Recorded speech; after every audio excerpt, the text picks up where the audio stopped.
Today's Metro News television forecast is brought to you by Lou Wendell Marine Sales. We sell family fun. Happy Friday, everyone. Meteorologist Todd Nelson with a look at your local forecast. And the rest of our day Friday is going to be rather quiet, but heading into Saturday, rain develops late. I think we'll start off mostly dry in the morning, and then heading into Sunday, again, the showers and storms will be with us. A few of those could be a little bit on the strong side. Here's our precip so far this month. Parkersburg, more than 5 inches. That's where we have a surplus, but some spots, again, still dealing with those negative numbers when it comes to month-to-date precipitation. But year-to-date deficits still up there quite a bit. Charleston, more than 6 inches below average, but most of our drought, again, is farther east and especially off to the north and east. Again, starting off on a fairly dry note Saturday. Notice that the showers will be working in from the west, and late Saturday afternoon into Sunday is when most of the rain and rumbles will be with us. In fact, on Sunday, there is a marginal severe threat for a couple of isolated strong storms. And in total, maybe some 1/4 to 1/2 inch plus total rainfall amounts. A little bit better chance of some heavy rain off to the north.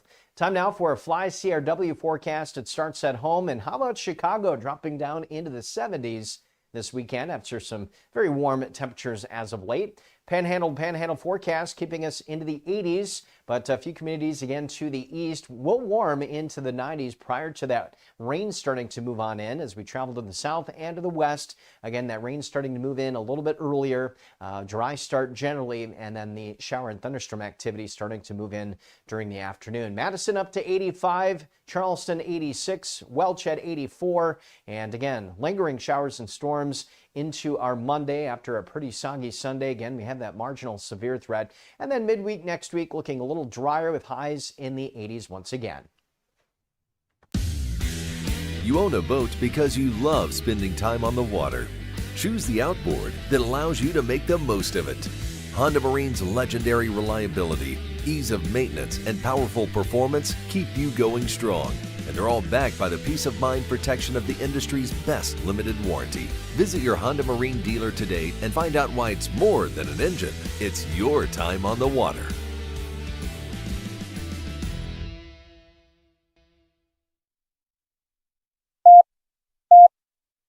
Five, 3, Red 57! Red 57! Hot, hot!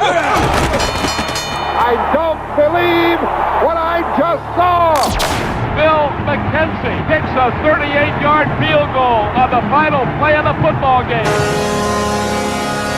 5 seconds left in the game. Do you believe in miracles? Yes! It is a great night to be a Mountaineer wherever you may be. From the home of the state's land-grant institution, inside the Health Plan Studios, in the Dale B. Miller Building in Morgantown, it's time for the state's most listened-to sports talk show.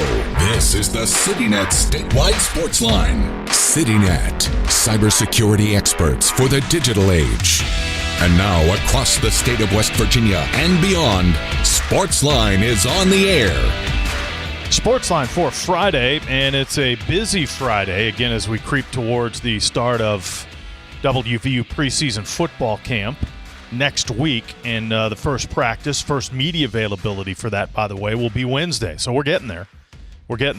It is a busy Friday. We've got a lot to talk about. Kyle Wiggs, Greg Hunter, and Brad Howe, good evening. Good evening, guys. Hello, all. A little bit later, we're going to visit with the gentleman, the young man who won the West Virginia Open today, Mason Williams of Bridgeport. So he got that job done, and there's a story with a recap you can read at WVMetroNews.com, and he will join us. We'll also go over the depth chart for the defense. Now, we went offense. What day was that, Wednesday? Yes. Okay. So a day in between, and we'll examine the depth chart heading into preseason camp on the defensive side. But first, let's go down to the Greenbrier, or at least in that area. Riley Griffith of the Panhandle News Network, WEPM in Martinsburg, is relocated to Greenbrier County for this week and this weekend to cover the Giants at training camp at the Greenbrier. And he joins us. And Riley, good evening. Good evening, gentlemen. How are we doing? We're doing great. So practice number 3, I believe it was, for the Giants. And we're always looking for local connections. And you did a great job yesterday of asking John Harbaugh a question about his past involvement with WVU. Elicited a great reaction from the coach about the Nealon family. That was tremendous. So, again, you're looking today for kind of local connections, and Abdul Carter stepped up to the mic. Yeah, Abdul Carter was somebody who I was hoping to get at some point, because that was a player that recently has competed against WVU. You go back a couple years ago, that big home opener when West Virginia welcomed Penn State, it ended up being a Nittany Lion win that way in Morgantown, but it was a guy that recently played against West Virginia, and I was able to talk with Abdul a little bit about what was it like that day, how is West Virginia like to him with a second trip around in 2 years, and specifically the guy he faced that day for a lot of time, Wyatt Milam, who's now in Jacksonville. I got to ask him about that too. All right, let's hear the response of Abdul Carter from the Greenbrier today. That was like my first game, like actually playing as an edge rusher. So I was learning a lot going along, but it was a fun time. You know, it's my second time being in West Virginia. It's like a beautiful atmosphere. So I'm enjoying it. And you went against Wyatt Milam, a guy who's also playing in the NFL with Jacksonville. Yeah. What was it like going against him as your first start as an edge? It was fun. Like I learned a lot during that game, like actually how to rush against a pro caliber tackle, and I learned a lot. Yeah. Abdul Carter against Wyatt Milam. Greg, what do you remember about that battle? I remember it was a great battle, and certainly one that was watched very well. But Abdul Carter may have been playing the edge for the first time, but he'd played a lot of college football and was already well known. They just moved him up a level. Wyatt handled him, though. Wyatt got the better of him. You go back to the PFF grades for that day, Abdul Carter's grade for that day was just a 44. 43.9 to be exact. So Wyatt Milam got the better of what was one of the great college players. Well, Riley, I'm glad you weren't equipped with that stat to bring forth Abdul Carter. That may have not gone over very well. Yeah, Abdul talked about that, and just he said he learned a lot that day, and that was kind of a landmark I got from out of that. Was this is a guy that continues to grow as an edge rusher and continues to be that type of player, and he talked about the growth he's had. He's had a really good camp, guys. Abdul Carter has been one of the biggest standouts in the first 3 days of Giants camp. This is a guy that's looking like he's going to take that big step in year 2, and they were asking expectations of what this season is, and, well, Abdul's shooting for the stars. He said, I want to be Defensive Player of the Year this year. So if he looks like he does in the regular season, like he does in camp, he's going to take a massive year 2 step. Yeah, and that's a guy, to be fair, to give both numbers, he had a 91 grade on the season. Yeah. So that just, I think it speaks to how good Wyatt Milam was, not anything Abdul Carter did there. Anything else stand out today, Riley? Yeah, we got a number of guys. Coach Harbaugh we talked with again. Kind of just general thoughts. This is a team that's continuing to, I think, install on offense. He said he's been really pleased with how quarterback Jackson Dart's handled the new scheme from offensive coordinator Matt Nagy and how they've worked. The receivers, I'm looking to see one of the receivers or a group of the receivers step up. Malik Neighbors did not practice today. It was scheduled, so no concern there for Neighbors. It was a scheduled rest day for him, but still looking to see who that number 2 receiver is going to be in New York. I think it's a massive question mark. Nobody has flashed consistently. We've seen stuff from Darnell Mooney. We've seen stuff from Calvin Austin, formerly of the Pittsburgh Steelers. We've seen, of course, Odell Beckham Jr. He was one of the big fan favorites today. I think the 3 most common names I heard yelled out from the fans in the area was Jackson Dart, Cam Scatteraboo, and Odell Beckham Jr. So Odell's trying to make a roster spot as well. And outside of that, I think Cam Scatteraboo, too, was someone else that he's really excited for the start of the season. Some concerns, obviously, that someone else who had a season-ending injury right when he was really picking up steam midway through last year's regular season in the NFL. And it's someone who he's advocated, I'm still going to be the people's player is the way he called it. I'm still going to be for the people, probably reel it in a little bit from kind of the antics and stuff that he has off the field and being that big personality. But Scatteraboo told us that, yeah, I'm still going to be that guy for young people that look up to him. Yeah, we got a cut from him as well. And the first thing on the highlight video for the day that was released on the Giants website was Cam Scatteraboo running literally the length of the field, 100 and some yards at least, and slapping hands with all the fans that were up against the rail. So that was pretty cool. But Cam Scatteraboo from Giants training camp at the Greenbrier earlier today. Yeah, it's been awesome. I mean, people say I'm the people's guy, so I'm going to continue to be the people's guy and, keep giving kids high fives. You never know when that kid's going to cry because he got a high five from me. So I'm going to continue to be who I am and, hopefully make everybody happy around me and continue to be positive. And, if a kid wants a backflip, he'll see the backflip when it's touchdown time. Yeah, so. save the backflips. But I hope I hope he's not out there making kids cry. In a good way. Yeah, in a good way. Riley, how's the crowd? How was it attended today? I'd say pretty solid numbers. I think a little bit of a better turnout than what we saw yesterday. I'm still expecting the biggest turnout of that first portion of camp. This is the last day of that first session that's open to the public is tomorrow.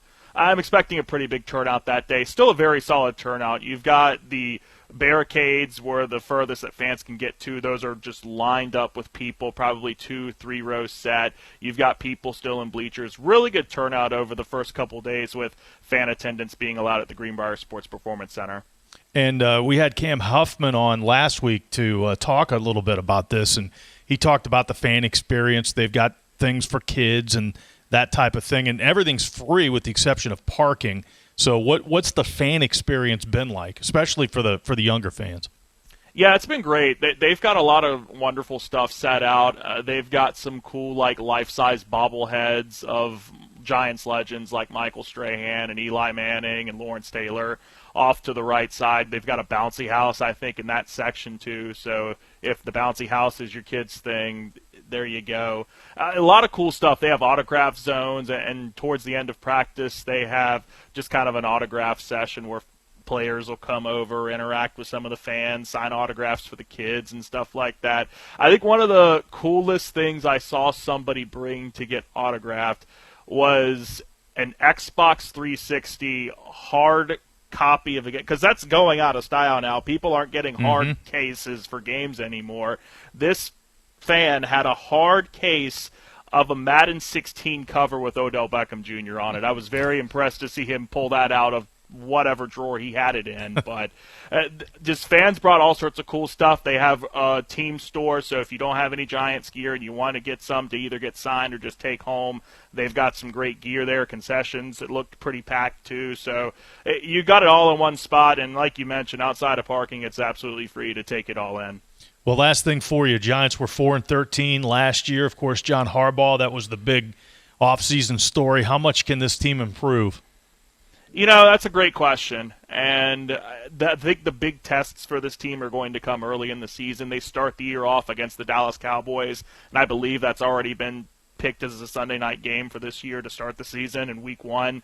And then quickly after that, you're going to face the Los Angeles Rams in the first month of the season, and a lot of people are probably going to put the Los Angeles Rams as a Super Bowl favorite after the moves they've made this offseason. I think this team's going to be tested early. I think this team's going to be competitive. This isn't a team I'm expecting to be one of the 5 worst teams in the league in terms of record. This was a team who picked 5th last year in the NFL draft. I think this is a team that could take a level up to that. I think this is a team that could compete for a playoff spot in the NFC. I really do. The NFC East, the division the Giants are in, I think is wide open. Washington has their own questions on staying healthy. Can Jaden Daniels stay healthy for a full season, or was last year just a regression for Dan Quinn and the Commanders? The Cowboys, obviously, and the questions they have. Offense is fantastic. Defense, not so much. Can the defense help the offense and Dallas get to the playoffs? And then Philadelphia, the team that won the division last year and is recently coming off of a Super Bowl win, that team's got questions in itself, cycling over offensive coordinators. Is there a point where Philadelphia points and say, okay, maybe the coordinators aren't the problem, is Jalen Hurts the problem at quarterback? And I think every team has questions going into the season. I think that division specifically is going to be a lot of fun to watch. And the Giants can be a team that can take a big stride, I think, going into 2026. If you see Jackson Dart take another step as a passer, if you see this team stay healthy, that defense could be one of the absolute best in the NFL in terms of its front 7. I'll tell you guys this, as a group of linebackers and edge rushers, I don't think there's a better team in the NFL than the New York Giants, and John Harbaugh talked about that. He said, I think we got 3 number 1 edge rushers on this team with Brian Burns, who's had an all-pro appearance before, Abdul Carter, who we've talked about tonight, and then Kayvon Thibodeau, a former top 5 overall pick, and to the inside, Arvell Reese, the guy who was picked at number 5. You bring over Tremaine Edmonds. Of course, he had his playing time in college at Virginia Tech. Now he comes over and is playing for the Giants. And then Micah McFadden, they still really like as well as an off-the-ball linebacker. So front 7-wise, this team's going to look really good. Well, very good. We appreciate your input the last couple of days, and enjoy covering things tomorrow as well. Thanks for your time. Thank you, guys. Riley Griffith there. He's immersed. He's into it down there at Giants camp. Can I make a selfish complaint? Sure. And it has nothing to do with Riley. He gets the opportunity, as do fans in the Greenbrier and in almost all NFL camps, for the public to come out and watch practice constantly. You know, the college ranks, it's like the CIA owns things. I mean, it still perplexes me. I guess the NFL doesn't care about winning and losing, right? They'll let their secrets out. Yeah, well, good point there. Good point. By the way, as we talked about, the preseason camp schedule is out for the Mountaineers, not open to the public. We'll have some media opportunities for that matter. That's right. We'll talk defense when we return. WVU's defensive depth chart. We'll go through it. Stay with us. We're in the Health Plan Studios for this Friday edition of the CityNet Statewide Sportsline. An irregular heartbeat can be serious. At WVU Medicine, our electrophysiology team offers world-class care, close to home and always within reach, to diagnose and treat heart rhythm disorders with advanced technology and devices. For more information, visit wvumedicine.org/heart. Ready to make this boating season unforgettable? Head to Lou Wendell Marine Sales, family owned and operated for over 40 years and West Virginia's largest Avalon pontoon dealer. Lou and his sons are boating experts from sales to service to repairs. And right now, their lot is packed with incredible inventory and some of the best deals of the season. Whether it's weekends on the lake or sunset cruises with the family, Lou Wendell Marine Sales has your perfect boat waiting. Because they don't just sell boats, they sell family fun. Visit LouWendellMarineSales.com today. Live from the Health Plan Studios, the CityNet Statewide Sportsline returns in 2 minutes on MetroNews, the voice of West Virginia. The best selection of WVU apparel is at Daniel's Men's Store. Exclusive designs you won't find anywhere else. Stylish, sophisticated, and unmistakably Mountaineer. Shop in store or online at danielsofmorgantown.com. You own a boat because you love spending time on the water. Choose the outboard that allows you to make the most of it. Honda Marine's legendary reliability, ease of maintenance, and powerful performance keep you going strong. For over 20 years, Dan Cava Toyota World has been more than a dealership. We're family-owned, community-focused, and committed to taking care of our customers long after the sale. Our commitment doesn't stop when you drive off the lot.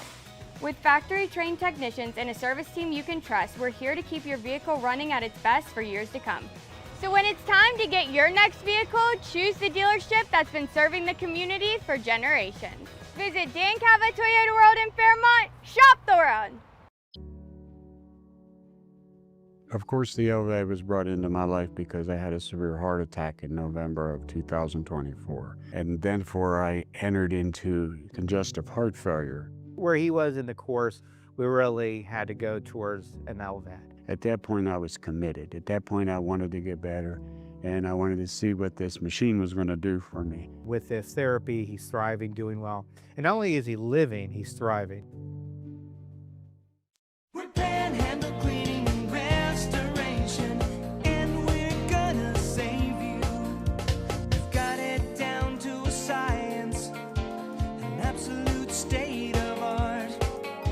We do it all, restoration, cleaning, and reconstruction. When disaster strikes, just pick up the phone.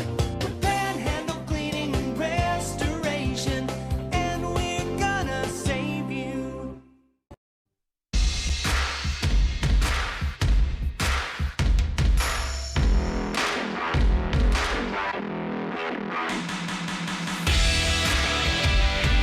Friday night, CityNet Statewide Sportsline. Thanks for joining us. Text line open 304 Talk 304. Kyle, Greg, and Brad. We're going to go through the defensive depth chart. First of all, your thoughts on, well, I mean, I guess it's pretty boilerplate, right? The preseason practice schedule that comes out. Anything different or unusual? No, not much at all. As I complained a little bit. That's all right. We're with you. You know, it's 20 years now, so it's not going to change anytime soon. That if from media and for fans, none of the practice sessions, on-field sessions, are open to anybody but those within the program. There are opportunities for interviews, maybe a few less it's every other day through fall camp. See, my memory was it was every day used to be, but that's okay. We get plenty of opportunities to interview Coach Rodriguez, assistant coaches and players. So starting next Wednesday, pretty much every Monday, Wednesday, and Friday throughout the course of the first few weeks. All right, let's get into the defensive depth chart. Where you want to start? You want to start inside or outside on the line? Well, you might as well start inside. Okay. Let's go from there. And that's certainly a big question for this football team. Again, there isn't a starter back, but that's pretty much the entire program, right? Outside of a couple of players. But there are a few guys that have played football for West Virginia in the interior of the defensive line. Nate Gabriel has seen a lot of action over his first 2 seasons at West Virginia. Been a backup, but a heavy rotational piece. Likely is going to step up to a starter at the nose guard position. And then Corey McIntyre Jr., first 2 years, injuries kept him off the field. Finally was healthy last year in the second half of the season, got on the field and played fairly well. So those are the 2 experienced pieces for West Virginia, and the Mountaineers need them to play well. And then after that, you got a lot of new players. Mm-hmm. You've got a couple of guys that were redshirt freshmen last year that are coming back. And Brad, we've talked a great deal about Wilnerson Telemark just because he looks the part, but you want to see him actually make some plays. He's a long-rangey defensive end type. We'll see as a redshirt freshman if he's ready to step in and play. West Virginia has a bunch of junior college guys on defense. And we talked about it the other day when we talked about the offensive junior college guys. It's the same on defense. It's usually the second year when they make their biggest stride forward from the junior college ranks, but West Virginia needs most of these JUCO defensive players to at least be contributors in year one. So that's going to be important because you've got some guys there that are some positions there where those JUCOs are going to be important. Well, KJ Henson, right? Yeah, JUCO KJ All-American. Henson. Yep, interior defensive guy, very much is one of those. Jalen Thomas at nose guard, another one. And you've got a bunch, and then you got a transfer from Coastal Carolina who's actually been to a couple of different spots, but Zeke Durham Campbell is also an individual that I think West Virginia is counting on to make plays. He and Darius Wiley at the defensive ends, along with Telemark. Wiley, a highly rated JUCO guy himself. Those are really big pieces for West Virginia. Brad, none of them have played Power 4 football. A bunch of them haven't played FBS football, but Mountaineers need them to be productive. Yeah, I think of all the questions on this team, this group might be the biggest, and include the edges on this, and you're going to get to those in a minute. But just West Virginia's ability to hold up against the run inside. We saw against the high end of this conference last year, Utah and Texas Tech in particular, you just got manhandled up front. So how good can these guys be? I think you just named a couple there. Zeke Durham Campbell, I think, needs to be good, guys. Yeah. He's played, you mentioned it, it's what's been a good Coastal Carolina program. We're going to see them here in week 1 in Mountaineer Field. Durham Campbell's got to be good. Darius Wiley's one to keep an eye on here. That's a legit 6'6" dude. When that guy gets off the bus, and there's about 4 of those guys that we've mentioned, Greg, that when they get off the bus, you're like, ooh, you take a step back. Wiley is one of those and has been coming on here as of late in the summer workouts. What can he do when the game gets turned up? And you're right, he's from Hutch. He played at a very good junior college, played for the national title last year, and brings a ton of size. Can he step in and contribute right away? But those are 2 of the guys I'm watching inside. Yeah, and then your edge guys as well, who we didn't mention. But again, it's now called the edge. Last year it was called the bandit. Okay, whatever you want to call it. Similar position. That's half outside linebacker, half defensive end. And that's, again, JUCO guys and transfers. Harper Holloman comes from Western Kentucky. He and Toby Hastrup, who comes from Oregon, are 2 guys that West Virginia is going to count on. Hastrup's a kid that had great recruiting acclaim, didn't play a whole lot at Oregon last year, but he's an impressive-looking kid. So, again, got to find some pass rush because the other area of this team that's really questionable defensively is cornerback. And, again, what helps cornerbacks more than anything else, a strong pass rush. And there isn't a pass rusher here that you go, oh, well, okay, there's the answer. A lot of guys that are possible, but nobody that's rock solid. Yeah, and I agree with those guys you mentioned. Holloman, I think, has to be a guy that finds a way. Hastrup's intriguing just because you said he's again, one of those guys that should be first off the bus. He looks the part, originally from London. How good can he be, a guy that doesn't have a lot of experience? But we saw this last year, guys, and this is a core tenet of football. We're not breaking new ground here, but when West Virginia got pressure, it did well. Namely against Pitt and against Colorado, when it did a great job of getting to the quarterback. In games that I mentioned earlier, Utah, Texas Tech, a UCF, you didn't get any, and you got beat pretty handily. So who can hold the line against the rush, and who can get to the passer from this line? I think there's a lot of questions up front for the Mountaineers. West Virginia had 28 sacks in total last year, which would put them sort of in the middle ranks of the Big 12, but only 2.5 of those came from interior defensive linemen. So, again, it was blitzes from linebackers, edge guys, and then obviously bandit-type players. But all those bandits or edge guys are gone, so you got a whole new group, and they got to find a way to generate a rush. Linebacker, the only guy who returns on this defensive side that started a game is Ben Cutter. So you start there, and incredibly, he's got the experience and has been productive. So start at that position. Yeah, I mean, Ben has played every game over the last 3 years for West Virginia, has started 10 of those. So he's been and Brad, you guys had him on 3 guys this summer, just a great kid. And been a really solid blue-collar player for West Virginia. So he's right there. Ashton Woods was a guy, he came to West Virginia last year from North Carolina, and I think they feel really highly about his opportunities, but he got injured midway through the season, significant shoulder injury that kept him out the rest of the year, then also all of spring. So where he is on his return, he's a guy that probably factors in. Then there are 2 transfers, one from Illinois and Malachi Hood, and then another who played last year at Florida Atlantic, though he played his first 2 years at Minnesota, in Tyler Stolsky. Those are older linebackers that West Virginia also very much is hoping can be major contributors. Then the young guy to keep an eye on is a kid named Cam Torbor. He's from Alabama, redshirt freshman, played in a couple games last year, but, well, redshirted for what all that means. But he's another one of those get him off the bus guys.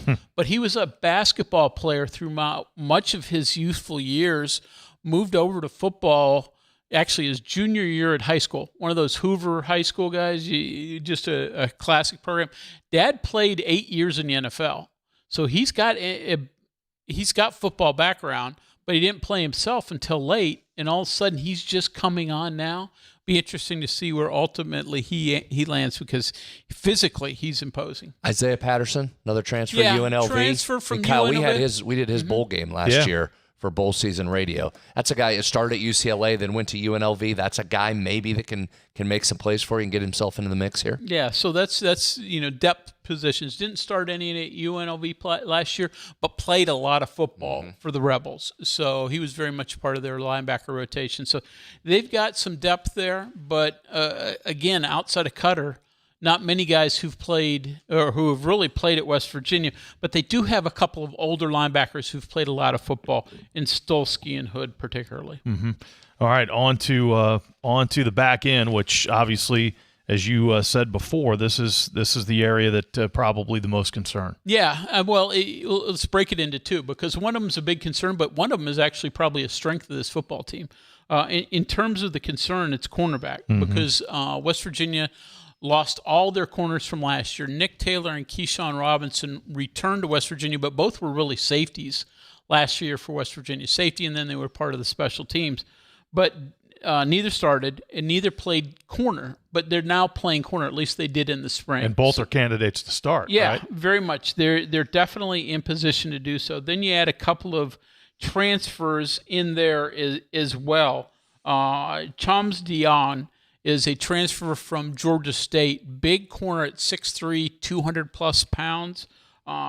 Played about half the games at Georgia State, so we'll see how he does. But then there's a kid, a smaller kid, Jair Ralston from Kent State, about 5'9", but he's been a starter really for almost 2.5 years at Kent State, so he's got more starting experience. So those are probably the 4 that you look at who've at least got Division I action. Then you've got 2 junior college guys. Again, of the 4 Hutchinson transfers that West Virginia have, 2 of them are corners in DeMarne Allen and Ralston Reynolds. Both are taller corners in the 6'2", 6'3" range. So you got 6 there that you're probably looking at having opportunities to play until you get into the really younger ranks. But, I mean, there's just no major Power 4 experience among the entire group. Keyshawn Robinson, his development, speak to that a little bit. I mean, he's a guy who's been really, really good on special teams for a couple of years, and a program-type player who's stuck with it, worked hard, learned the system, developed, and now may have his opportunity. I mean, in-state people remember him from his days at Jefferson. Good track kid as well, so he's got really good speed. Been one of the better special teams players for 2 straight years, and was starting to get more and more action at safety last year. But physically, he's more cornerback type. So now with some depth at safety, you feel like he's a guy who has a real opportunity at corner, but he doesn't have a lock on a starting job. I mean, that's one of those positions. I mean, I mentioned 6. Boy, I mean, I think you could put them all 6 in a hat and draw them out as to who ultimately will be your top 2 starters. And, you probably are going to play some sort of rotation of 4 or 5 of them.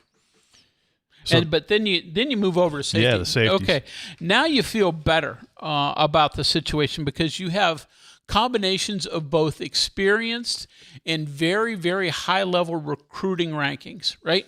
West Virginia has 3 safeties that were 4-star or better recruits coming out of high school. Now, we know one of them in Matt Sieg, right? So, I mean, obviously his resume, well-known, coming out of the Pittsburgh area, could have gone anywhere.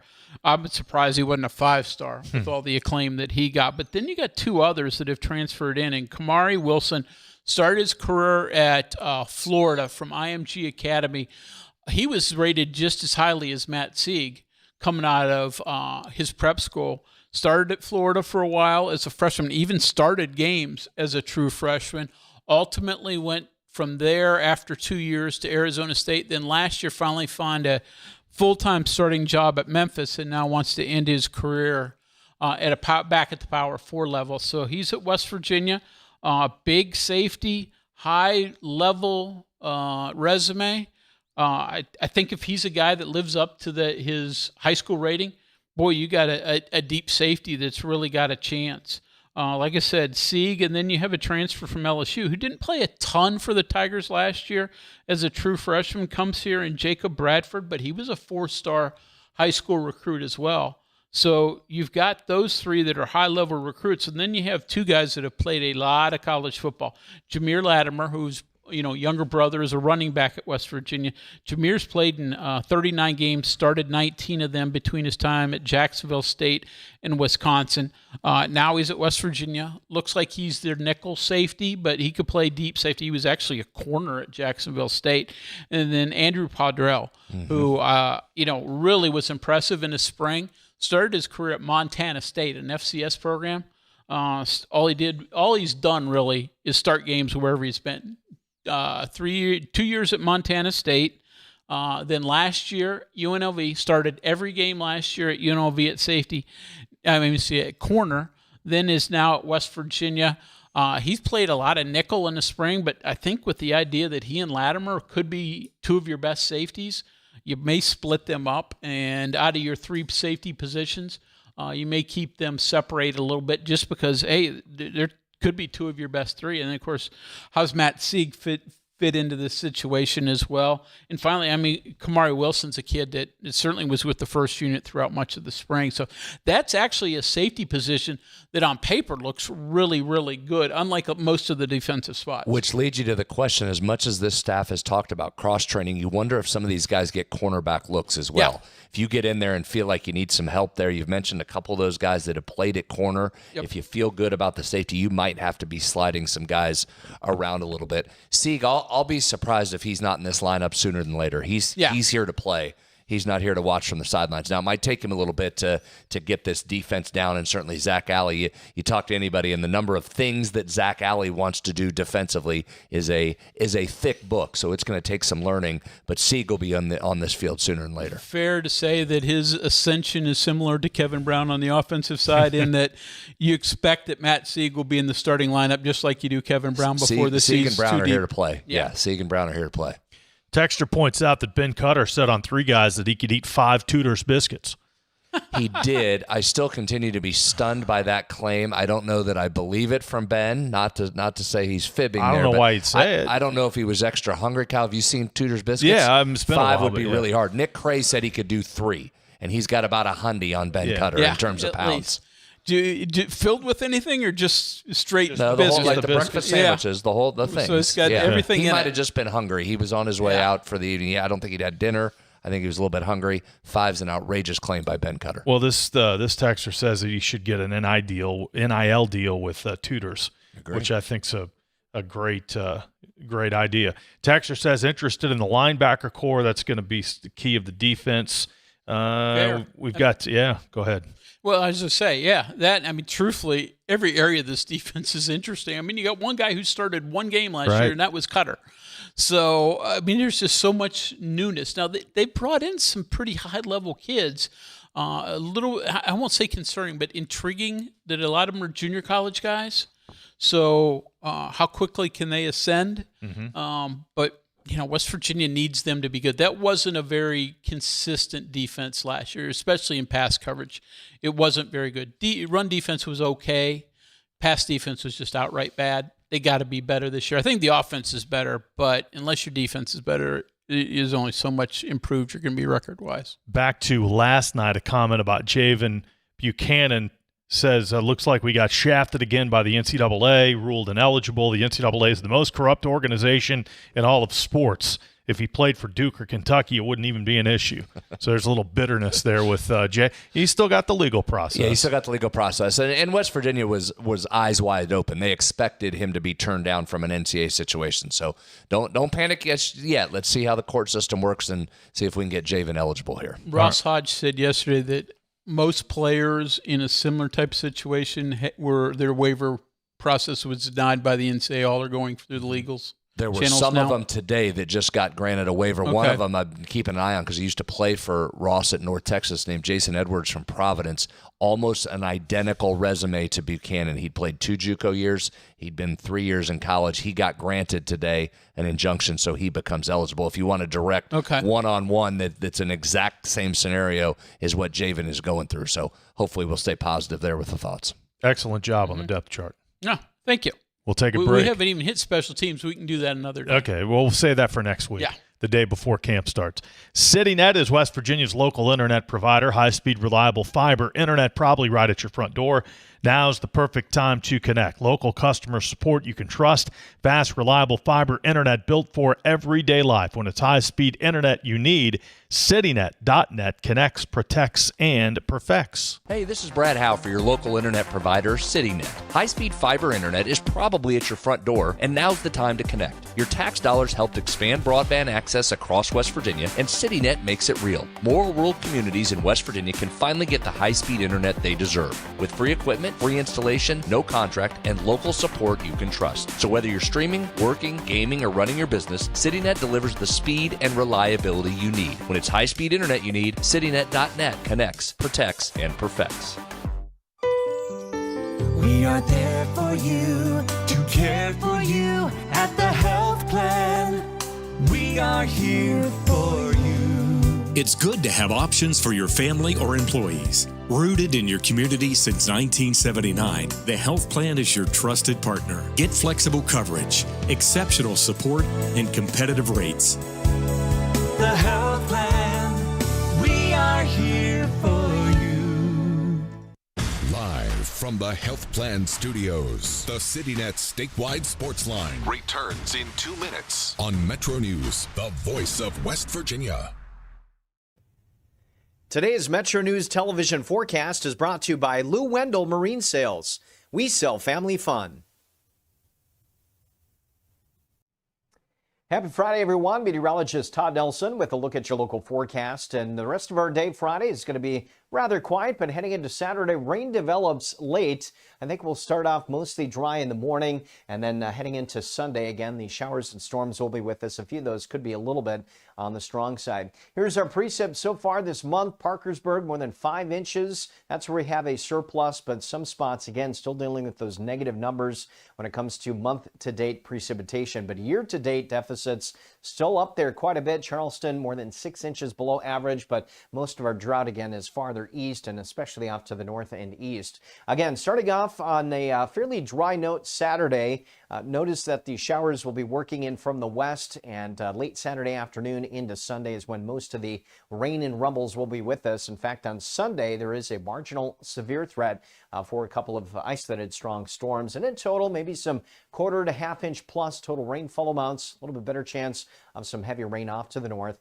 Time now for a Fly CRW forecast. It starts at home. And how about Chicago dropping down into the 70s this weekend after some very warm temperatures as of late? Panhandle forecast keeping us into the 80s, but a few communities again to the east will warm into the 90s prior to that rain starting to move on in as we travel to the south and to the west. Again, that rain starting to move in a little bit earlier, dry start generally, and then the shower and thunderstorm activity starting to move in during the afternoon. Madison up to 85, Charleston 86, Welch at 84, and again, lingering showers and storms into our Monday after a pretty soggy Sunday. Again, we have that marginal severe threat. And then midweek next week looking a little drier with highs in the 80s once again.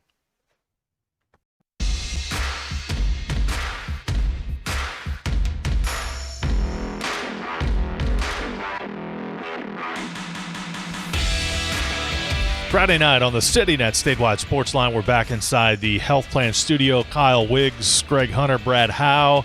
And a guy who's going to have a great weekend is Mason Williams because he just won the West Virginia Open Championship. And Mason, we appreciate your time. First of all, congratulations to you. Oh, thanks so much. I really appreciate you having me on. Take us through this last round. So you're up against your buddy Ryan Bilby, and this is kind of a repeat of what happened a couple of years ago, and he ends up winning the title that time. This time, though, you get 7 birdies in your final round and edge Bilby. So take us through the last few holes of that final round and kind of the drama that unfolded between the two of you. Yeah, it was definitely a back and forth day, pretty much the entire round. I got up to a good start. I think I made 3 birdies in the first 5 holes and got out. I think I might have been up 2 after that, and then kind of played some poor golf for the next 5 or so holes. Made a couple bogeys, dropped back. I think I might have been 1 or 2 up at that point. And making the turn, I was very fortunate on 10, I think was probably the turning point of the round for me. At par 5, it's very reachable. I hit it right in the trees, had to punch out, and then got that up and down for birdie to match both Ryan and David's birdie on 10. So that was a huge hole to gain some momentum. And then followed that up with a couple more birdies after that. And I made a bogey on 14, but other than that, it was a very nice back 9 and really, really special tournament. The excitement level for you, especially coming down the stretch, how do you keep the nerves in check? Oh, man, I'm still trying to figure that out.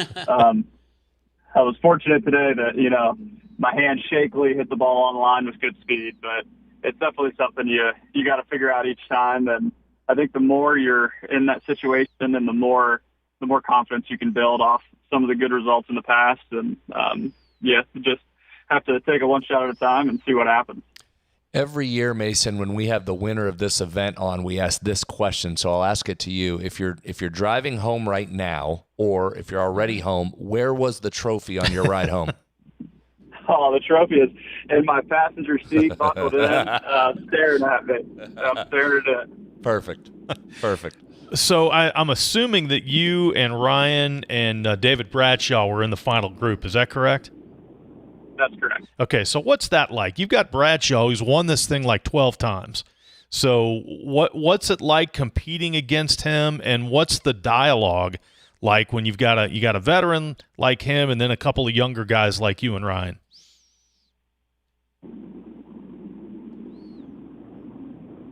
Mason Williams with us, I think. Can you hear us? There you are. I'm so sorry. I lost you for a moment. That's all right. Did you hear the question, or do I need to repeat it? I did not. A repeat would be great. Thank you. I'm just talking about that final grouping with a veteran guy like David, who's won this thing 12 times, and two younger guys. What's the dialogue like, and what's it like competing against somebody like Bradshaw, who has had such tremendous success? Yeah, it's pretty funny because David's such a relaxed guy that it really, it's such a high intense moment and a very, quite frankly, kind of a scary place to be. Final group, playing with a guy who's, won the event 12 times, and he's just out there like it's a regular Thursday afternoon, not really putting too much emphasis on it, which I think is very special. But David's a guy who I've looked up to, I still look up to, and who has helped me with my game, and somebody who's one of the most achieved golfers to come out of West Virginia. So to have him in the group there, when we finished up, I kind of looked at him in scoring. I was like, how the heck did you do this 12 times? Because the rush of emotions you feel when you're in that final round are just insane. So, Mason, that does bring up a good question. Now, obviously, those of us are just, amateur duffers, get out there, and maybe we'll talk trash to our buddies or, talk about the family.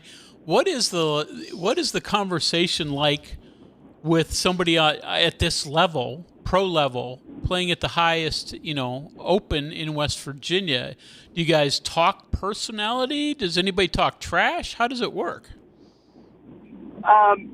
I'm not really a guy who's talking a lot of trash. I think it might depend on which group you're in and kind of the dynamic there. But us three today specifically, we've played together a couple times and we're pretty comfortable with each other. So it was really just, good shot, really good to be here.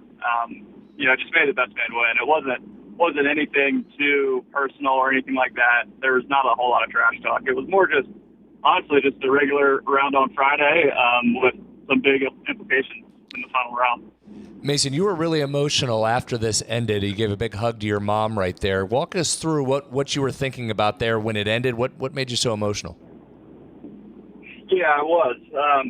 So my dad passed away August 17th, 2 years ago. So it'll be his three-year anniversary of his passing coming up, and his birthday is on July 27th, so it was on Monday. And this tournament meant a lot to him specifically. He was a massive fan of West Virginia golf and always followed each and every tournament. And the last West Virginia event I won was the West Virginia Am, where he was there, and it was a very special final round. And I just remember the hug I gave him after, and it was just very emotional afterward. Going up and hugging my mom and just reminiscing on some of the stories and what he would have said if he was here and how happy he'd be for me. So it was more just reminiscing on him and kind of sharing this trophy with him. Yeah, absolutely. So now it's back for you onto the PGA Tour of Americas, which is a fairly new organization. Explain to us what that is all about and what's that like been for you, that experience that you've had?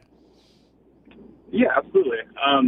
So the PGA Tour of Americas is, I believe, 3 years old at this current moment. The tour came together and conglomerized PGA Tour Latin America and PGA Tour Canada, and essentially took the top, we'll say 25% of both of those tours, and then added on Q School for this tour specifically, as well as some PGA Tour U guys graduating out of college and turning pro. So it's the third level of professional golf in America, below the Korn Ferry Tour and the PGA Tour. But there are 14 events, maybe 15 events this year. The top 10 on the points list after the end of the year receive their Korn Ferry card for next year. So that's pretty much what it's all about at the end of the year, is just you play all the events, and I think there's 6 events in South America, maybe 8 events or 5 or 6 events in Canada, 2 events in the U.S. So after the year's ended, then the top 10 on the points list earn their Korn Ferry card and go for it next year. So that's some pretty cool travel there to South America. Oh, it's been amazing. Yeah, we went to 6 different countries and experienced some amazing culture and great golf courses. It's been a lot of fun. Very good. Well, again, we congratulate you, and again, you got the job done, and an emotional day, an emotional win. But again, congratulations, and we appreciate your time. Drive safe out there, okay? Absolutely. I appreciate you having me on, and you guys have a good night. You too. Be Thanks. careful with the trophy there. Hang on. No doubt. Hang on to it. Mason Williams there, winner of the West Virginia Open at Glade Springs at Daniels, shot a final round 4 under 68, and was there in the final group with his friends Ryan Bilby and David Bradshaw. Bradshaw, again, won this thing 12 times, which is hard to believe. If you want a West Virginia connection to that PGA Tour of Americas, the winner in their most recent tournament last weekend, Etienne Papineau, WVU, former golfer there. So there's a little tie-in. He's on that tour and just won last week at the Osprey Valley Open. So we'll tie in there. Very good. Congratulations there to Mason today, winning the West Virginia Open. We'll take a break. It is the CityNet statewide sports line. We're in the Health Plan studios. Since 1979, the Health Plan has called West Virginia home. From humble beginnings, they've grown alongside West Virginia, becoming a part of its fabric. For over 4 decades, they've been here through thick and thin, supporting local families and businesses, proudly serving West Virginia for over 40 years. The Health Plan. We are there for you, to care for you at the Health Plan. We are here for you. It's good to have options for your family or employees. Rooted in your community since 1979, the Health Plan is your trusted partner. Get flexible coverage, exceptional support, and competitive rates. The Health Plan, we are here for you. When was the last time you checked your home's fire safety?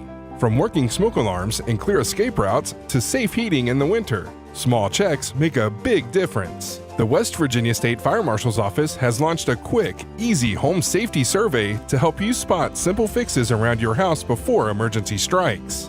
Take just 5 minutes today to keep your family safe. Visit firemarshal.wv.gov to complete your home safety survey. A message from the West Virginia State Fire Marshal. Live from the Health Plan Studios, the CityNet statewide sports line returns in 2 minutes on MetroNews, the voice of West Virginia. You own a boat because you love spending time on the water. Choose the outboard that allows you to make the most of it. Honda Marine's legendary reliability, ease of maintenance, and powerful performance keep you going strong. I had a severe heart attack in November of 2024. And then I entered into congestive heart failure. We really had to go towards an LVAD. And not only is he living, he's thriving. At Daniels Men's Store, exceptional style begins with a curated selection and finishes with a flawless fit. When it's time to buy a suit, Daniels is here to make sure yours is one of a kind. Discover tailored suits you'll only find in store at Daniels.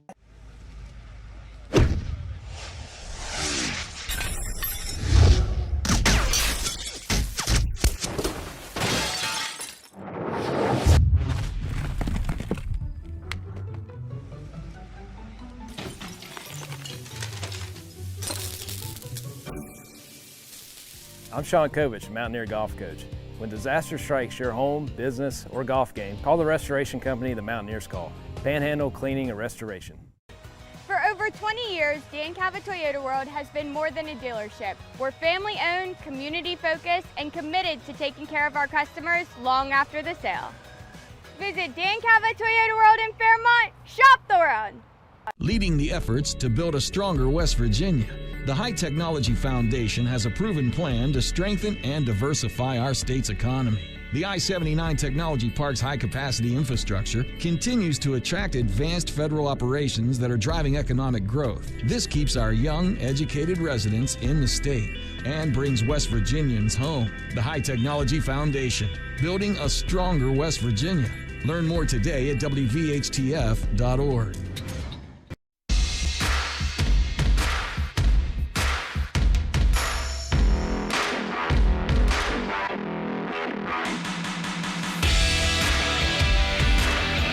Reds and the Pirates tonight in Cincinnati, game 2 of this 4-game series. Reds won last night, and Paul Skeens against Hunter Green. Think pitchers do all right. Two good arms going. I don't know. Schemes has been so up and down. That's true. Well, 3-2 is the score. This game started early, by the way. Started about 6:15, and each team scored 2 runs in the first.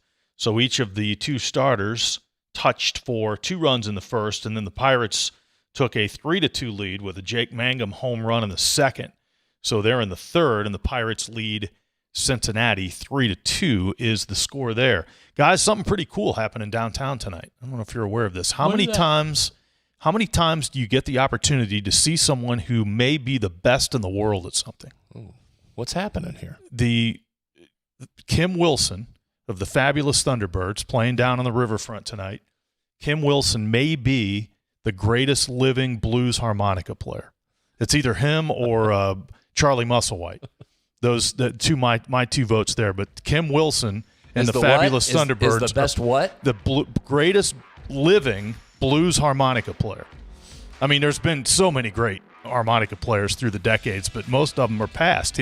This guy may be the greatest living blues harmonica player. You cover a lot of sports. You do a lot of play-by-play. You have a lot of names in your head. How do you have space for the best blues harmonica player in the world? Because I used to go see this band in college, and they were really, really good back then. So I'm hoping. Are you going? Yeah, I'm going. I mean, this guy's been doing it for like 50 years. Are you just going to walk down there? I'm going to walk down there and watch the fabulous Thunderbirds tonight. Well, You're welcome. One of us can give you a ride. You're welcome to join. At least, save you a few footsteps if you wish. Anyway, that's downtown Morgantown tonight if you're in the vicinity. Guys, we'll see you next week. We appreciate it. See y'all.